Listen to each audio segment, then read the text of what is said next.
Guardians, what's going on? Blue Knight here. Today I'm going to show you how easy it can be to solo the Devil's Lair GM on Prismatic Warlock. Just a warning, all of my videos at the beginning are long-winded because I want to teach people why I'm doing things and how I'm doing things in order for them to learn and, you know, better self-improve and all that stuff. But without further ado, let's jump into it. For our subclass here, we're looking at Song of Flame for our super. The Radiant that you get while in Song of Flame is, Radiant itself is a 25% buff to outgoing damage. So you do just, you actually do a lot more damage with Radiant. And then the damage resistance that you get while in Song of Flame is absolutely insane. They nerfed well in order to give us a better well, like a better personal well. So I don't know. Song of Flame is just one of the best supers now in the game. Maybe a little bit for damage, but more for just survivability. All right, on to the abilities. We've got Healing Rift. We got Burst Glide, the only movement speed that I probably will ever use. Arcane Needle. Arcane Needle is absolutely clutch because it's ranged melee. It's got a very long range. You'll see in the video. It implies unraveling. And so it just absolutely, and it's got 3 charges. So it's just, for Prismatic Warlock, in my opinion, if you're not doing like a Void melee or Arc melee build or something like that, Arcane Needle should be the only thing that you use. Onto the grenade, we're using Storm Grenade. The reason why we're using Storm Grenade or our Arc Grenade in the Prismatic subclass is because we are using Getaway Artist. That is our exotic armor piece. Up next, onto the aspects, we're using Bleak Watcher, so that way when we consume our Arc Grenade, it'll give us an Arc Soul and a Bleak Watcher turret. Bleak Watcher turrets are amazing because they have so much battlefield control. They can stun, unstop, and overload champions. The slow stuns the overload. If you shatter a frozen unstop champion, then it will also stun them. So it's absolutely amazing. Next is Feed the Void. Any ability Final Blow on a combatant will give you Devour, and every subsequent takeout after the initial ability Final Blow will keep reproccing Devour. So you can get an ability Final Blow and then get a bunch of weapon Final Blows, and it just keeps reproccing Devour. Absolutely amazing. Warlock's kind of made it out easy with Devour, in my opinion. All right, on to the fragments. The first fragment we're looking at is Faceted Protection. While surrounded by combatants, you are more resistant to incoming damage. While transcendent, the effect is increased. So essentially, you'll see in the video that the order of operations is going to be you consume your grenade, and then you can go transcendent. And so while transcendent, you don't have to necessarily be transcendent for Faceted Protection to work, but in our subclass or in our seasonal artifact, we've got another mod that we'll go over that amplifies this. So we have a lot of damage resistance with this subclass. Up next will be Facet of Grace. Defeating targets with kinetic weapons grants you bonus Transcendence energy. Defeating targets with your super grants you and nearby allies bonus Transcendence energy.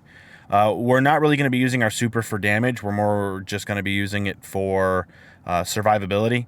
And then we're going to be primarily using our exotic weapon that we're using is Kvostov. So it is kinetic. So the whole kinetic, defeating targets with kinetic weapons grants you bonus Transcendence energy. That's what we're really going for.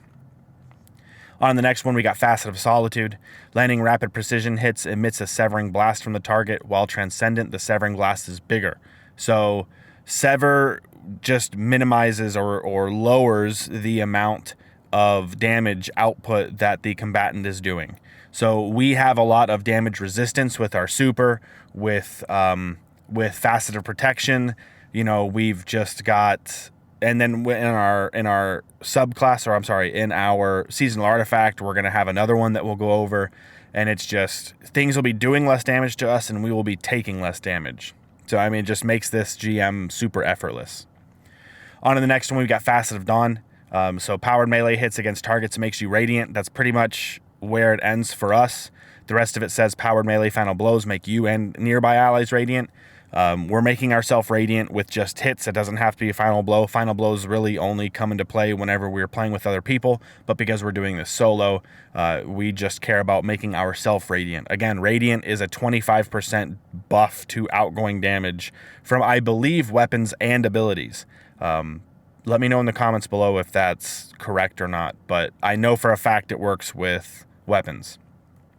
And then up next is Facet of Hope. While you have an elemental buff, your class ability regenerates more quickly. So an example of the buffs are on the right there. You see light buffs, you see amplified. Well, we're going to be making ourselves amplified with Getaway Artist. So there's one light buff, and then we have Radiant, which we can get from the Facet of Dawn and use our powered melees to become radiant. And then in your subclass, or I'm sorry, in your, I keep saying subclass, in your seasonal artifact, you can also have a perk that when you have a solar or prismatic subclass equipped, picking up an orb of power grants you radiant. We don't have that equipped, but our powered melees are going to make us radiant, and then we're going to be able to be amplified quite often with Getaway Artist. All right, now let's look at the weapons. Our first exotic weapon that we're using is Kvostov's 7G0X. I absolutely love this weapon. Its ricochet rounds are extremely good. We are creating orbs with it on our helmet, but the only thing is we're only using those orbs to power up Kvostov. We're not using, any weapon enhancements on our legs. We're not doing anything with orbs except for powering up the Kvostov ricochet rounds. Up next, we're using Embraced Identity. This is the new Void Sniper from the Pale Heart. It's actually decent. I ran this the first time when I realized that none of the audio worked. I ran it with Uzumi and with a solar sniper and a solar linear fusion rifle. And I had an easier time using those because of the seasonal artifact perks. And so, if you didn't have Embraced Identity, but you have a decent Uzumi, I would just go ahead and use that. But I'm using Embraced Identity on this run, so we got Reconstruction and Precision Instrument with it. It just does a lot of damage. It actually is a decent sniper. So there's that. And then onto our heavy. We're using Doom Petitioner. Again, this has Reconstruction and Precision Instrument. The reason why we're using a linear fusion rifle is because in this GM, it is it overpowers linear fusion rifles. So we might as well go ahead and use it. The reason why I'm using a Void energy weapon and a Void heavy weapon is because I can have Void Scavenger on my legs, which you'll see here in a little bit, and it'll give me more ammo for both of the Void weapons.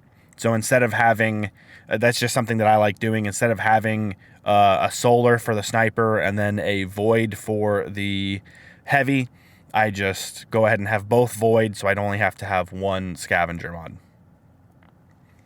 Let's talk about what other weapons that you can use. You can use Midnight Coup. I've got this one with Shoot to Loot and Kinetic Tremors. I absolutely love Shoot to Loot. That's one reason why I really like Kvostov, because it intrinsically has Shoot to Loot. So it's just absolutely amazing. And up next could be a Battle Scar. The Midnight Coup in the seasonal artifact, you can stun overload champions with hand cannons, which is why I chose Midnight Coup as a possibility. And then Battle Scar with Shoot to Loot and Kinetic Tremors. Again, it's an amazing combo. I've used this Battle Scar so much. I'm one takeout away from getting 5,000 kills with it. But anyway, Battle Scar, Shoot to Loot, Kinetic Tremors is just a staple. This in the seasonal artifact, you can have Pulse Rifle Anti-Barrier, and that's why I recommend using the Battle Scar. Onto the energy weapon, other possibilities. Here's the Uzumi that I was using, lead from gold, explosive payload. I would rather have explosive payload than Vorpal, because explosive payload is 15% more damage on body hits, and then about 7.5% more damage on precision hits, versus the 15% more damage to Guardians with their super active, bosses and champions. You only, with Vorpal, you only get those 3 conditions that you do more damage. Whereas explosive payload, it doesn't matter if they're a boss or a little red bar. You get that at least 7.5% more damage with explosive payload, which is why I like it more. And also the snipers have this season you can do anti-barrier sniper rifle, which is why we're using snipers. Onto the next possibility for your energy weapon, the s.a.b.e.r 2 auto rifle. This thing it's a staple. If you don't have s.a.b.e.r 2, go get it. I have one for PvE and one for PvP. It really is an amazing auto rifle. This one is my PvE with triple tap incandescent. I don't use it here, and it's still 1900 from the beginning, but it is actually really good. I've just been experimenting with other things. And then also, the reason why I choose Amit is because in the seasonal artifact Overload, you can stun Overload champions with auto rifles, which is why we're using Kvostov. And then another weapon that you can use in the energy slot is Adorative. This thing, heal clip incandescent plus anti-barrier pulse rifle in the seasonal artifact. This thing is just amazing. You can get 3 or 4 burst will take out possibly a yellow bar, and then you just hit the reload button. It reloads super fast, and there you've got extra healing. I don't find us needing the extra healing in this, so that's why I'm not using it. Other options for the heavy weapon. When I did the solo run, I used this Briar's Contempt. No, it's not a good roll. Demolitionist, Paracausal Affinity. Paracausal Affinity, whenever you get final blows with a weapon matching your alignment, it creates this weapon to do more damage. So we are light aligned because we have a light super. So any light weapon kills will cause this to do more damage. The only weapon that we used with it, though, is a sniper, and we're really only using that for like boss damage, popping barrier shields, stuff like that. We're not really taking out too many things with it. And then Line in the Sand. This thing is a new seasonal arc linear fusion rifle. I want to do an arc run of this GM so bad because Line in the Sand, in my opinion, is amazing. It's not a burst, it's a precision frame. So I believe Doom Petitioner and Briar's Contempt are both adaptive burst, whereas Line in the Sand is just one big bolt, and it does really good damage. This roll is one of the best rolls that I've gotten on it. Clown cartridge, so whenever you reload, it randomly overfills it from reserves. And then bait and switch, so you cause damage with your kinetic, with your energy, and then you swap to this, and it just, I can't exactly remember how much damage it is, but it does do a lot more damage. And so yeah, Line in the Sand is another option that you can do. If you wanted to use an exotic weapon in your heavy slot, Dragon's Breath is absolutely amazing. I believe 3 or 4 rockets from Dragon's Breath will take out the Walker. It's a shoot and forget sort of rocket launcher. It does massive damage. It helps clear massive amounts of ads. It really is just a really good rocket launcher if you ever wanted to use it on any GM, in my opinion. All right, now let's look at the artifact. In the first column, we've got anti-barrier pulse rifle. We're not utilizing it at all because we've got our sniper, but you got to have 3 in the first column in order to open up the second column. So I've got that. I have anti-barrier sniper rifle, which we are using with our energy sniper. And then I've got overload auto rifle, which we are using with Kvostov. The second column, down at the bottom here, we've got authorized mod scavenger. That's one that we are utilizing. It just makes the scavenger mods cheaper, which is how I'm able to have a lot of the armor mods that I have, just trying to make them cheaper. Above it, we're not really utilizing that because we're not going to be needing the armor charge, but I have it equipped because I like to use it when not in endgame content. Onto the third column, we've got Elemental Siphon. Rapid final blows with a kinetic weapon or a weapon matching your equipped super creates an elemental pickup that matches your equipped super. We have a, we have a solar subclass, and so using a kinetic weapon will create a bunch of fire sprites. Fire sprites help us get our grenade energy back faster. Our grenade is what kind of makes the whole ball start rolling, so that's why we have Elemental Siphon on. We have Press the Advantage next.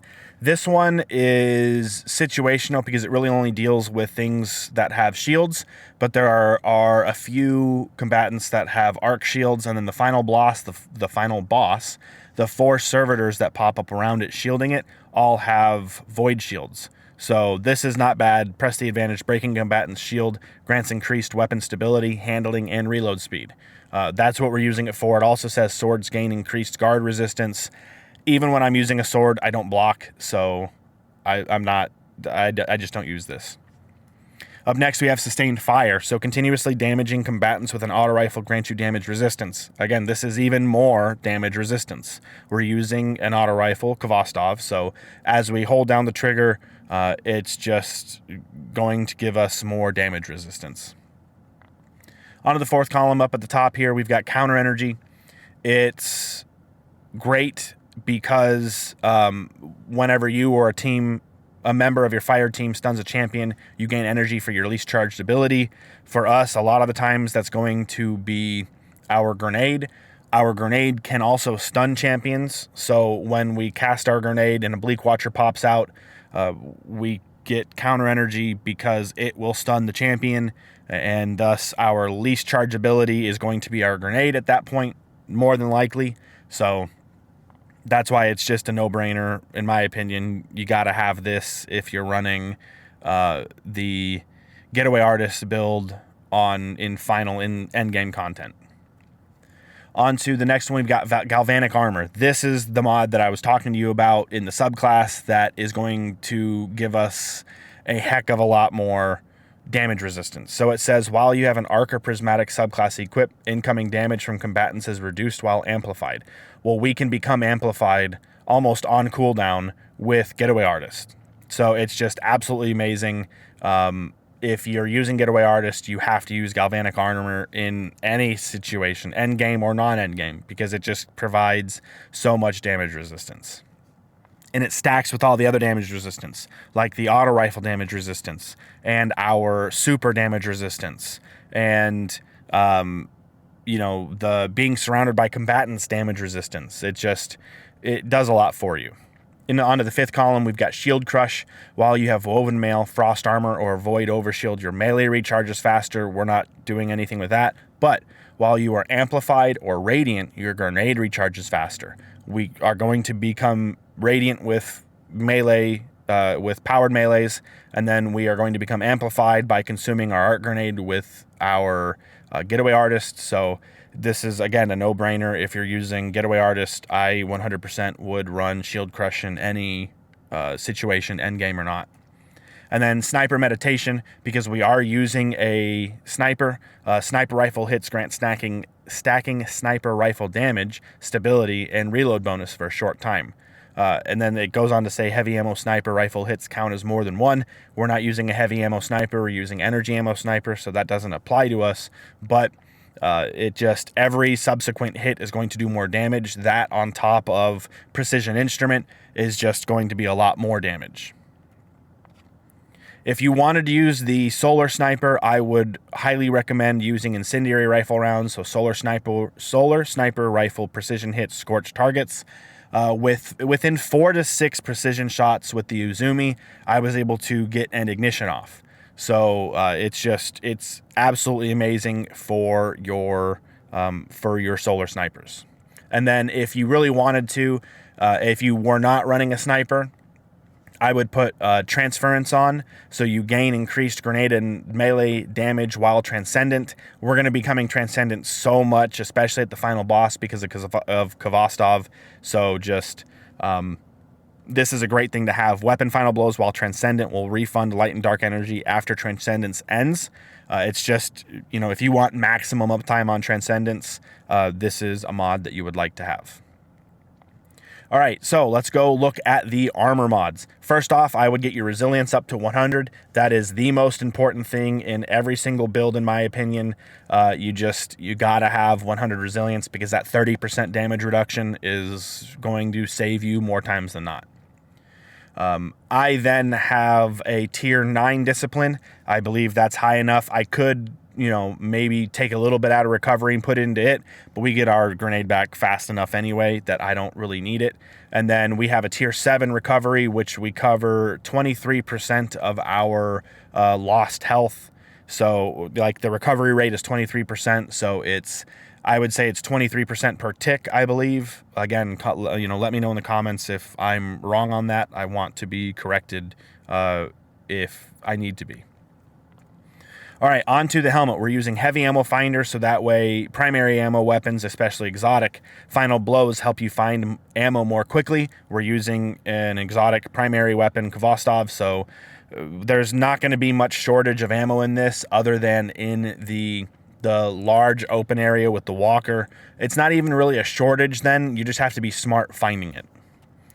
Up next, we've got Dynamo, so reduces super cooldown when using your class ability in your target. This will come in handy during the final boss, so that's why we've got it on, because we're going to be using our class ability constantly. We can get our super back faster, and so we're going to be not necessarily surrounded, but there are going to be combatants up close to us pretty much all the time in the final boss room. And then we've got Kinetic Siphon. This is the only way that we're creating orbs. Again, the only reason that we are creating orbs with a kinetic weapon is so that way it powers up the ricochet rounds on Kvostov. Onto our arm, onto our Getaway Artist. We've got double impact induction, so causing damage with a powered melee attack reduces your grenade cooldown. Order of operation again, grenade, class ability, and then use your powered melee, and you'll have at least half of your grenade back right after doing just those steps. All right, and then we've got momentum transfer. Causing damage with a grenade reduces your melee cooldown. I'm not sure if this works with Bleak Watchers, because technically Bleak Watchers is your converted grenade. I'm going to have to do more testing on it. I threw it on just to see if I noticed a difference, and I didn't really notice too much of anything drastic, but again, let me know in the comments if this actually does work. Onto your chest piece, I highly recommend running double arc resistance and single solar resistance. Most of the things are going to be arc in this, and then solar. The final boss is void, and the little servitors around the big servitor are also void, but the void damage can be dodged. Not really dodged. You're not going to be taking much damage from them. And even if you are, we've got so much damage resistance that we're going to be okay. Onto the legs, we have kinetic holster, so that way it'll gradually reload Kvostov when it's stowed. So if I'm using my sniper or my heavy and I don't have Kvostov fully reloaded, this will help me hopefully not have to reload it whenever I swap back to Kvostov. We've got void holster, again, same thing, but with the void weapon. So when I'm using Kvostov and I don't have my sniper or my heavy fully reloaded, this will automatically reload it for me. Both our heavy and sniper have reconstruction, so technically we don't really need the void holster, but it just kind of helps reload it faster, if that makes sense. And we've got Void Scavenger. This is the reason why I want to have both energy and heavy weapons the same affinity, because we can just have one scavenger mod and it works for both weapons. Onto the bond, we've got Bomber, so it reduces grenade cooldown when using your class ability. That's why we want the order of operation is grenade, class ability, melee, so that way we can maximize our grenade coming back. Then we got double distribution, so it reduces all ability cooldowns when using your class ability in your targets. This and Dynamo kind of work together, and in the final boss room, you'll kind of see we get our abilities back rather quickly because of all these mods. All right, well, without further ado, let's jump into the run.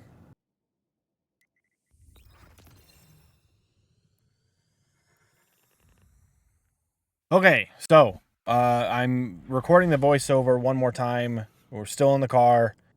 First time I recorded the voiceover, got everything added in the voiceover, and for this part at least, excuse me, and it did not, it just didn't sound good. It was, it sounded like it was recorded on the laptop microphone, not on my wavelength microphone or my wave microphone. So we're going to try this again. And I tested it. It sounded good. So I'm hoping that after this, it will sound good again. All right, so here at the beginning, what you're going to want to do is you want to go left. Just go left, stay left, and you don't need to worry about killing anything in here. You don't even have to look at anything. Just keep going, and the champion doesn't matter. So you'll see here, we'll go past the champion, and like here's the champion. We kind of mess up going past them. We mess up here. Still not used to the skimmer. But all right, so nothing up there mattered at all. So just the only reason if you wanted to take it out is to just get extra supercharge and your prismatic charge and whatnot, but not really worried about it. We're going to use our Getaway Artist here. And we're just going to start taking everything out in this room. I like to, in this room at least, I'll take everything out, and then I'll worry about the champion after nothing else can bother me. So we'll take out all of the acolytes and thralls and dregs and all that stuff. And here is the first champion. It's the barrier champ. We use the sniper.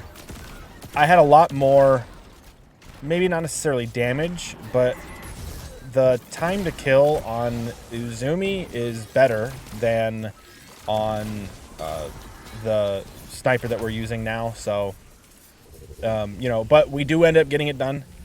I just need to re-record the solar run, and yeah, we'll have to do that again. But all right, so this room, I throw out a turret in the middle, and then I focus on the champion, or actually just whatever's closer to me. For some reason, that wizard didn't spawn, like come through the door. He just kind of was there. So sometimes that happens, sometimes it doesn't. It's just this room is very iffy. Again, there's a lot of firsts in this one. So the turret's shooting at the door, and I don't think there's anything in there. And then these thrall just kind of pop up out of nowhere. Go ahead and take care of that acolyte. I'm like, all right, I think we're all good. We're going to start pushing forward. And then I believe I hear behind me, yep, there's more thrall. So not sure why or how, but anyway, we get through it, no problem. Now, this room, that area over there that I'm facing that has the drop down, or like the little divot in it, that's where the safe room is. That's the safe area. But for this first part, I see how many ads there are, and I just am going to go ahead and make myself amplified. Remember, in our subclass, we can become amplified and then use our transcendence to enhance the damage resistance that we get. We're kind of just working on, we worked on all of the mobs out there in the middle, and then we're kind of working on the champion, the barrier champ there. That one's done. I believe there's another overload up here that, yeah, there's an overload up here that we're going to have to take care of, but we'll get to that eventually. Here, I jump off, I use my grenade, I put it up top, and I believe the last time that it was that the captain saw me was up there where the turret is. That's why the captain destroyed my turret, my stasis turret. I was going to say, normally they don't even care to look at it. They don't, it's, you know, not a thing to them. But for some reason he ended up taking it out there, and like I said, I believe it's because the last time that they saw me was right there where the turret was. So they're just going to keep shooting in that last area. So we will just have to use our auto rifle here to keep stunning the overload, and then I'm tired of messing with them, so we're going to pull out the Doom Petitioner and just, yeah, go ahead and make quick work of him. We're going to start the hack here, and then now off to the safe area. There are some knights and other mobs that'll spawn like right here in front of you, but I'm not really worried. You don't need to be too worried about it. If you're down in the divot, they won't come down to you. They won't go past the end of the train there. So there we go, we get amplified, and then we use our healing rift, and then we're just kind of focusing on the overload, except for the overload just kind of triple blinks or double blinks, triple blinks there, and dodges all of the shots and heals. So we're just going to go Transcendence and take him out here as fast as we can with Transcendence, because Overload captains are annoying, but they're nowhere near as annoying as the servitor, the barrier servitors. Those things, because they can put a barrier on other things, you kind of are forced to poke at them. And you'll see it when we go to the outside section. You'll see me kind of not have a hard time with him, but just have to really focus him down. And I learned that not necessarily the hard way, but I eventually, learned it. All right, so we're just waiting, again, sitting in this corner or sitting in this little area over here, super safe.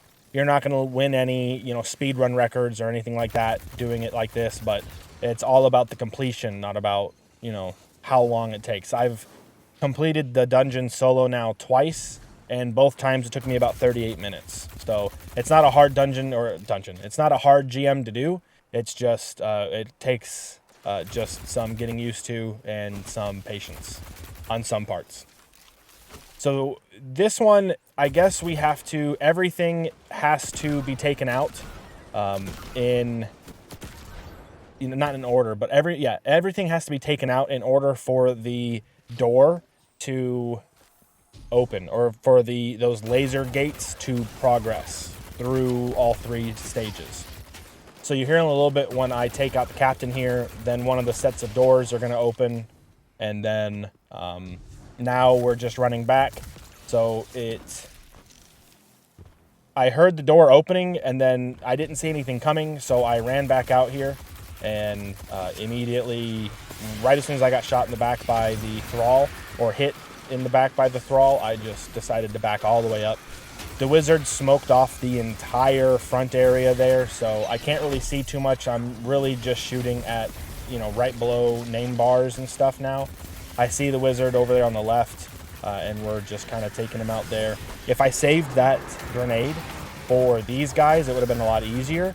But again, even if they, as you saw, they spawned there, just back up. They won't go past that corner of the train that I'm on. There is everything taken out. I thought that strand tangle would do some damage, but they were a little bit too far away from it. All right, there are the knights taken care of. Be careful of the vandals, especially the yellow bar vandals, because they are the ones with the snipers, and if 2 of them shoot at you at the same time, more than likely you're going to die. So just be aware of that. Just be ready for it. Take out that one and that vandal there. And then we got a couple more vandals out here. I didn't realize that there was a barrier here until I heard him put up his shield a little bit ago. And so that kind of helped. But now I'm standing behind my turret there. I shouldn't have been. That made the barrier knight pop the turret, so I don't have a stasis turret for a little bit, but it's no big deal. I just back up into the dip here, and here are some more mobs that we have to deal with. Yeah, the resilient captains are probably going to be your hardest enemy in this area, because their kit, I believe, is based on melee. They do have range, but they really want to melee you. But if they can't get to you, then they'll shoot you. So just kind of stay back in that culvert, in that dip back there, and you'll be a-okay.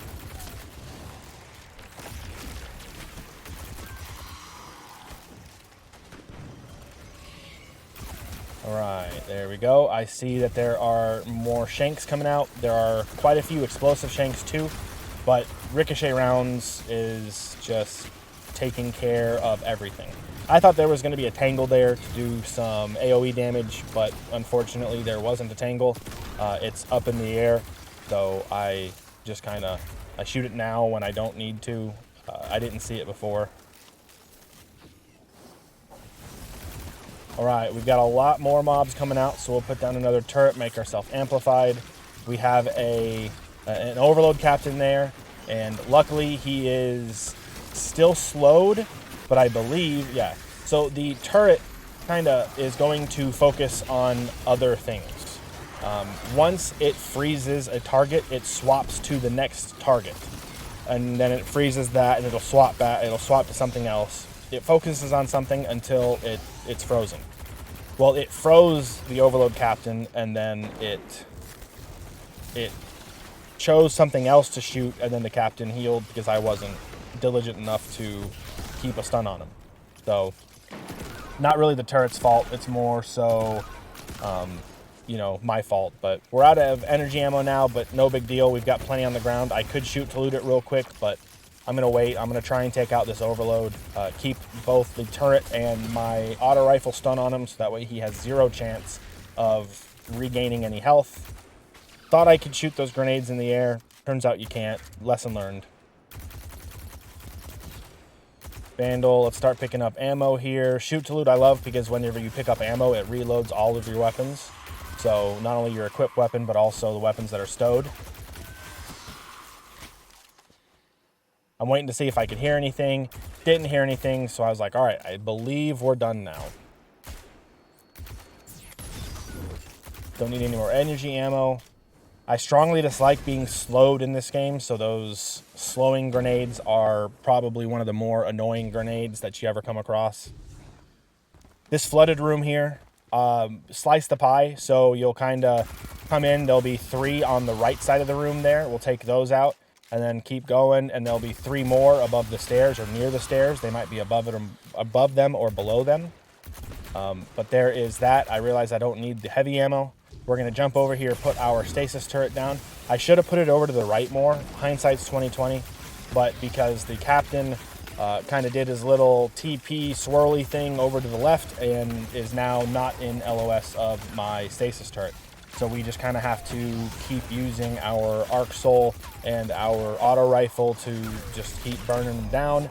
And then I choose to do the finisher on them because, again, not a big fan of Overload champions in general. But to be honest, barrier champs are, especially barrier servitors, are by far worse.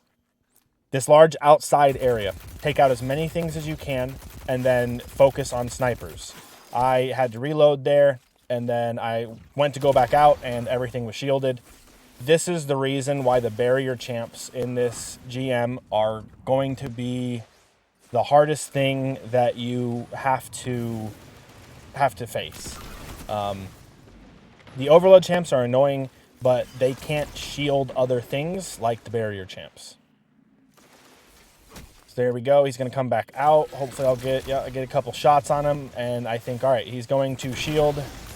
And then it's just, I get absolutely just aim punched. I thought my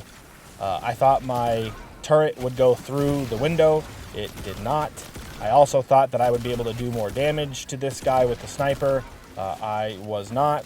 So, and this is the moment right here where I really realized, see, if I was using that solar sniper there, he wouldn't have been able to bubble again. So, the extra damage, the Uzumi, I'm going to have to record a video with it. And so many people don't, when it's the Nightfall weapon, too many people are just like, oh man, it's the Uzumi. I don't want to get that. Well, last week it was double Nightfall rewards, and the Uzumi was the weapon. And I got quite a few good rolls. And it actually is a really decent sniper rifle. Anyway, once you take out that first little building, the barrier champ with the snipers on top and everything around the barrier champ, you'll focus on this building to the left here. You want to do that so that way you can get on top of the building to the right and not have to worry about getting shot in the back or to the left. Pick up some ammo there. I see that Vandal's name through the tree. We'll take him out. I hear the ship coming in for the walker, so I decide to just go ahead and hide for a little bit. Now the Brigs. When the walker comes out, the Brigs come out, and the Brigs are absolutely they're just tanks. They're just HP tanks.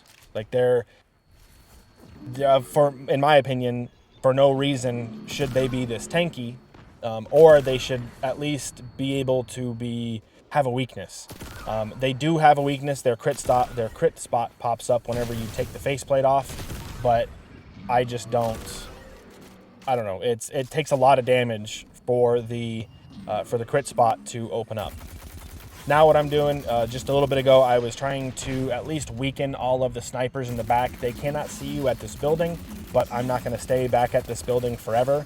And so I kind of need to start clearing them out as well. So I kind of made them all a little low, and now we're working on this Brig. I know there's a Brig to my left, but I'm not too terribly worried about him right now.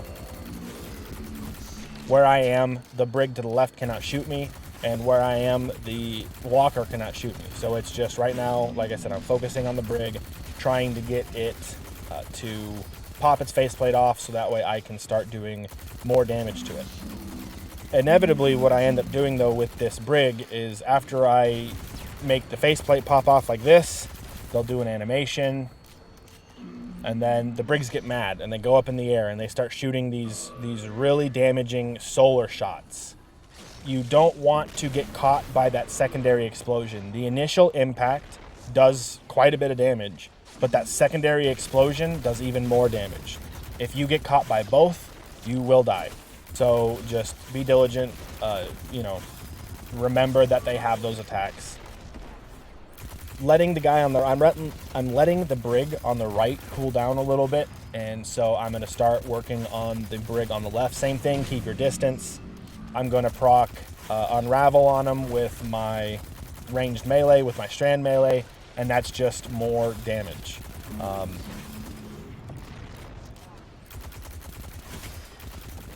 Yeah, all of the like 700s that you see are from the Unraveling, and all of like the 500s are the normal shots, and then I believe the 1200s to 1600s that you're seeing are from the ricochet rounds.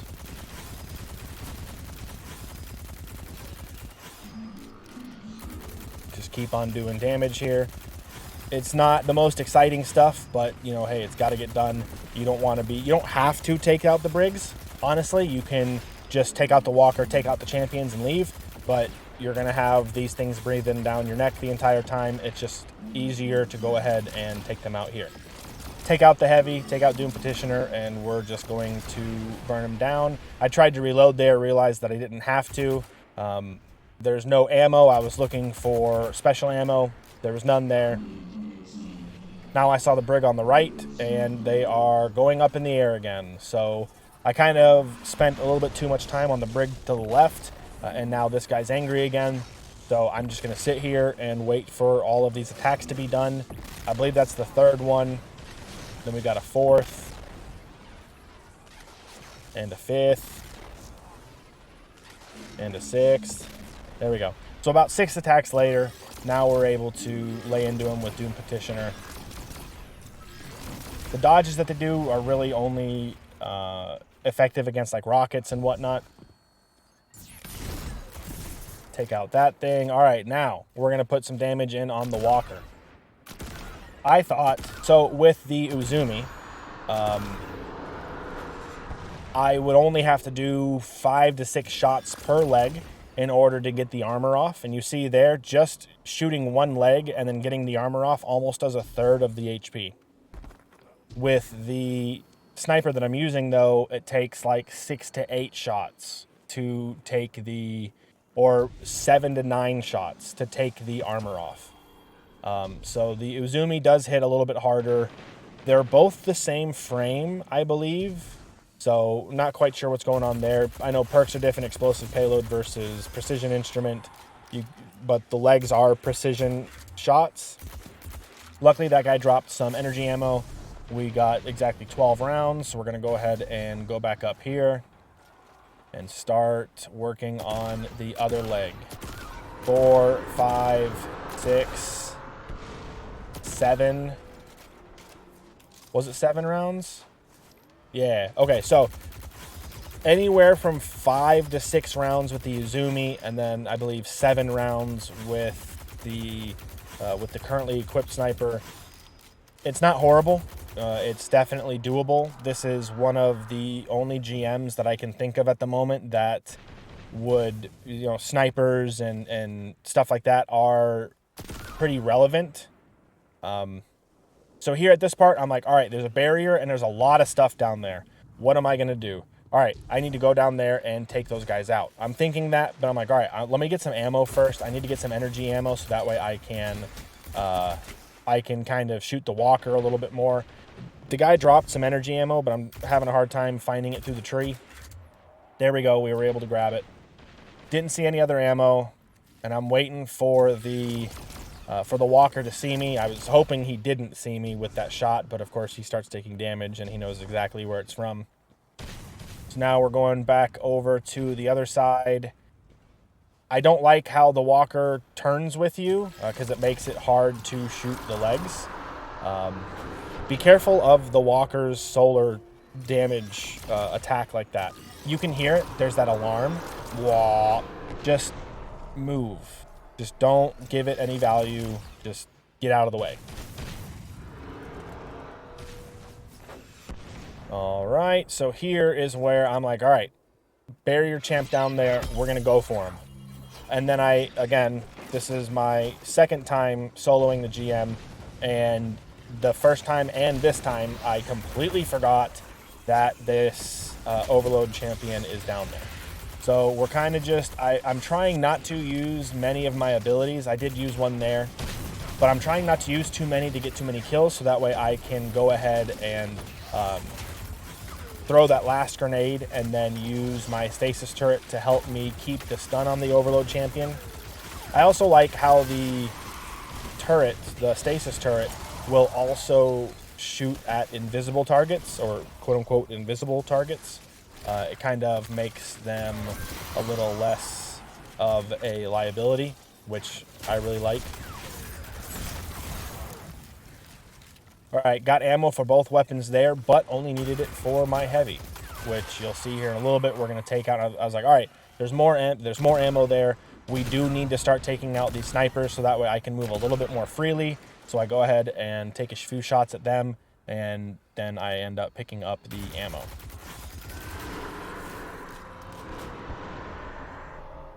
All right, now I see the Overload champ there, and I'm thinking, all right, he's stunned. I should have put that stasis turret to the right a little bit more, but I just thought, hey, time to go. No time like the present. We got to do this.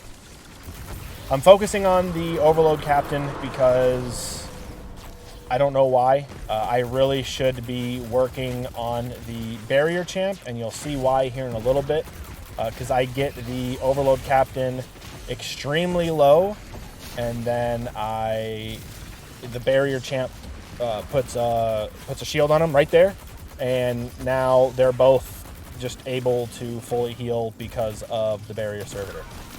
I should have swapped to my sniper sooner. Go ahead and pop the barrier on him. I'm trying to stun the Overload so that way I don't get shot by him anymore. I tried to get a different angle and then realized that the barrier is also shielding the snipers. So I take a shot there, almost die, and I'm like, all right, no, this is not the place I want to be. So I go back over here to the building, and I make sure everything is reloaded. Jump across here. I'm trying to get them to move, to not be right up on each other anymore, but no such luck is that. They're still shooting over there where they last saw me.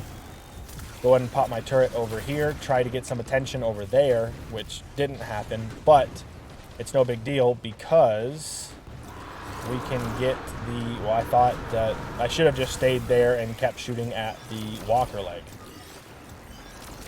Trying to get any precision shots on them because it's just, that's how you knock the armor and you stun them and then you do a lot of damage to them, is by that. But again, the walker just kind of keeps square with you, doesn't let you get on the flank, and of course, it's smart. Still trying to pop that armor. There we go. All right, we'll swap to Gvostov a little bit here, do a little bit of damage on the neck.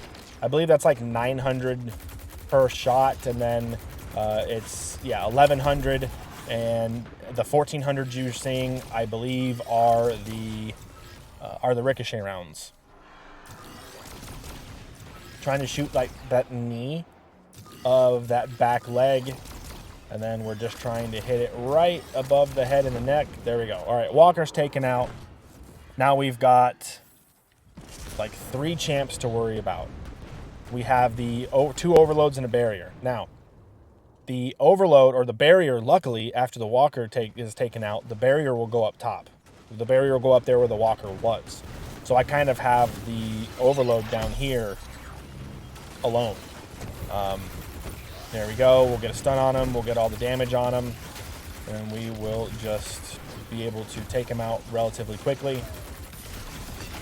I am not letting him heal again. That's why I only used Kvostov there. It took a little bit of time, but I just wanted to make sure that he was not going to heal.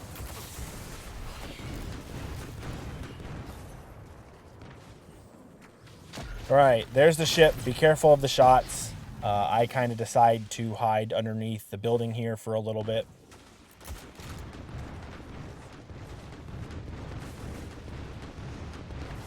Trying to figure out what's shooting at me, but it's the captain and the barrier that's up there on the right.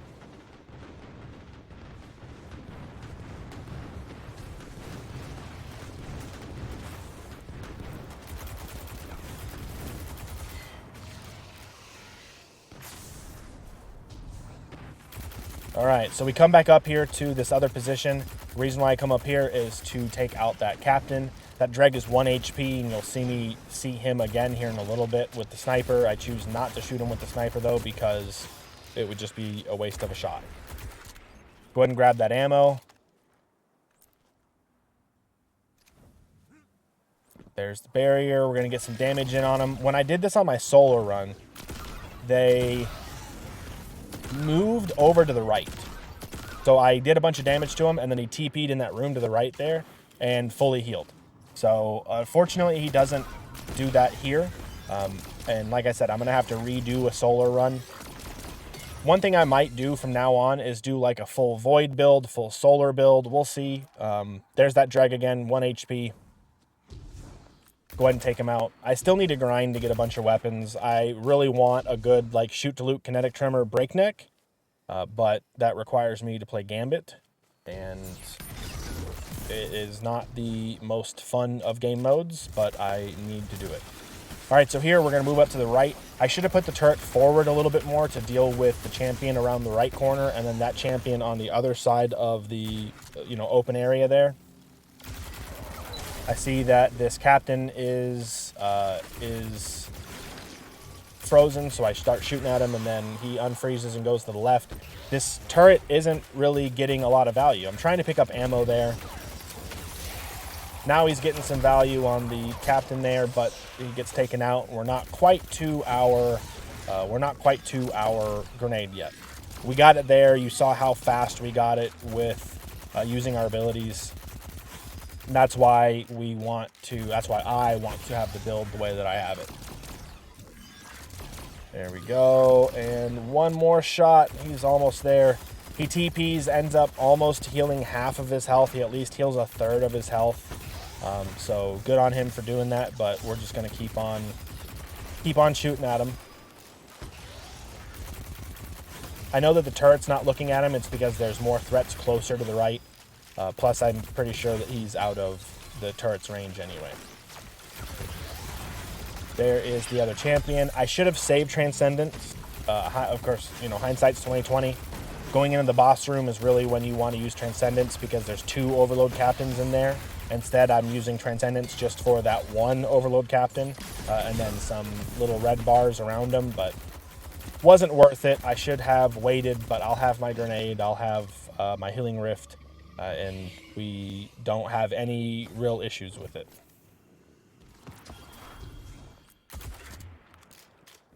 All right, we are full on both energy and heavy ammo. Now it's time for the final boss room. In the final boss room, right as soon as the doors open, you're going to want to use pop your Getaway Artist, and then go into the room on the left. The room on the left is our safe area. So we're going to do that. If anything pushes you in this room, back up to the stairs. If you go on the stairs, they will try to go under to get to you. And then you come back up the stairs and they'll jump back up. It's just a little spot where you can cheese the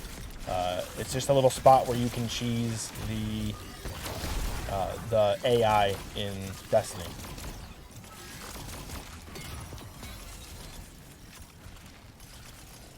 All right, so the champions have been taken out.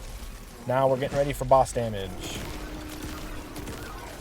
Go ahead and do as much damage as I can with the sniper. I ended up putting 1 round into the back of the turret, so not ideal, but you know, it is what it is. It didn't destroy the turret, but it also didn't do any damage to anything else. So, but no big deal. Again, ricochet rounds with how grouped up all of the mobs are in this GM is just amazing.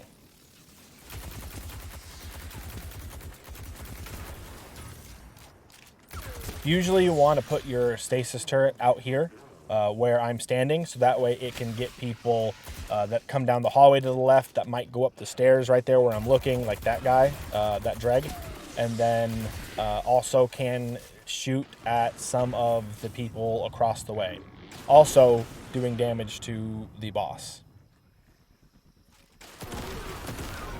There we go, get some more sniper rounds on him. He can teleport directly above you on this side of the map, so do be careful with that. It's only ever happened to me once and I didn't die from it, but it was still not a very good scenario to be in.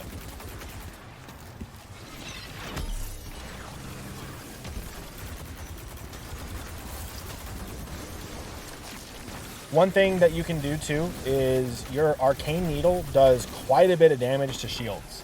So before on that defend the ghost room, those arc shielded dudes, I could have used my arcane needle instead of weapons to break the shield, and it would have been a lot faster. Same thing here, but these are void shields and we're using a void sniper and a void linear, so technically if I just wanted to one tap them, I would use one of them, but I for some reason don't want to waste ammo, even though you'll see towards the end of the GM, or at the end of the GM, you'll see that it's just I'm swimming in ammo.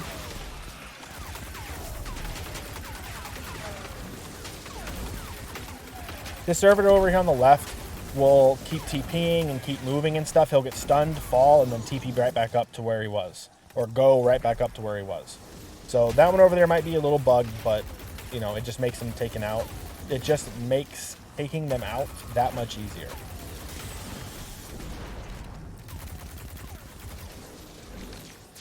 There's the shield broken, and there is that servitor taken out. Now we've got more shanks, we've got more combatants coming in, so we'll get back into the room and then just try and do as much damage to everything that we can. I see a bunch of stuff frozen over here, so I just go ahead and decide to swing that corner and take them out real quick.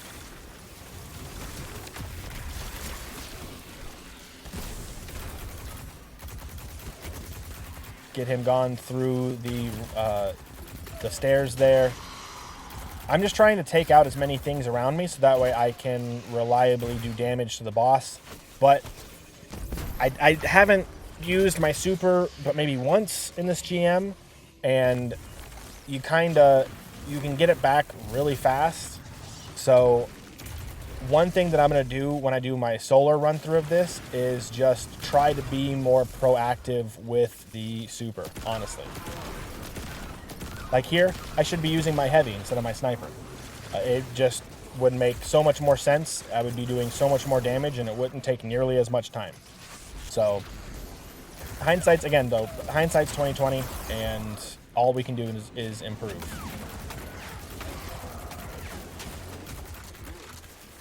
Grab the ammo while I can, pop out another turret.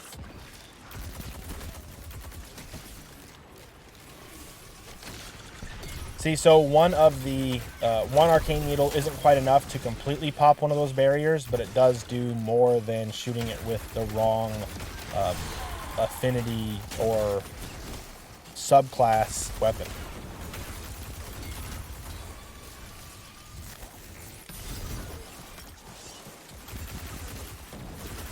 See, at this point, we can pretty much have turrets on cooldown. You saw there that just before that turret, went out, I put down another one.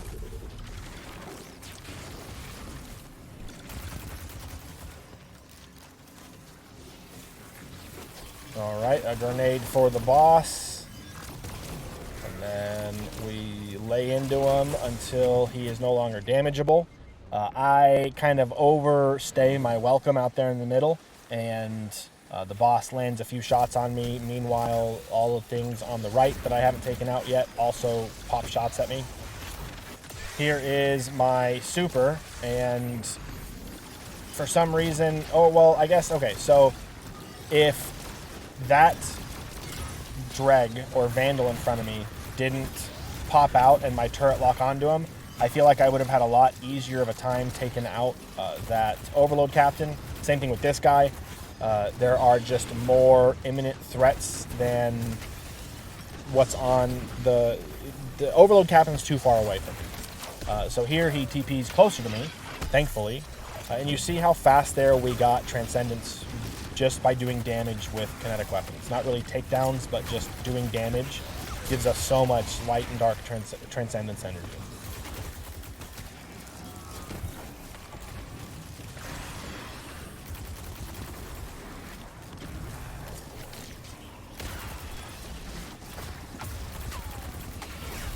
Alright, let's get this guy's shield taken off, and then let's get him taken out. Yeah, rewatching this and doing the voiceovers, I'm just like, man, I could have done all of this so much faster. But, again, the time doesn't really matter. What really does matter is the completion. You'll see here, now after I take out the servitors, I don't know why I stopped there for a second, but once I take out the servitors and the boss becomes damageable, I pop my super and just go to town on him because we want to... That's one thing I learned on my solar run-through was that there's no sense in taking out everything that spawns in because none of it matters anyway. I missed that grenade, so I shook my head no, but that's kind of a far grenade to make, especially without I can't remember the mod that allows you to throw your grenades. Fastball. I never use it. Here we go. Pop my super. We'll throw a bird at him. We'll get some scorch applied to him. We're going to sever him with our subclass, and we are going to burn him down. You see all those things shooting at me there, and I took maybe a third of my health and damage. So the damage resistance that you get while in Song of Flame is absolutely nuts. All right, anyway, I appreciate y'all for watching. If you liked it, make sure you hit the like button. If you think this video can help others solo this as well, make sure you share it with them. And then hitting the subscribe button is free. You never have to pay for it. And if you hit the little bell icon next to it, you'll get notified every time I upload. All right, I appreciate y'all very much. We're going to show the end here. We're going to see how many kills and how long it took me. There we go. About 38 minutes, and we got 355 kills. I appreciate y'all, and I'll see y'all in the next one.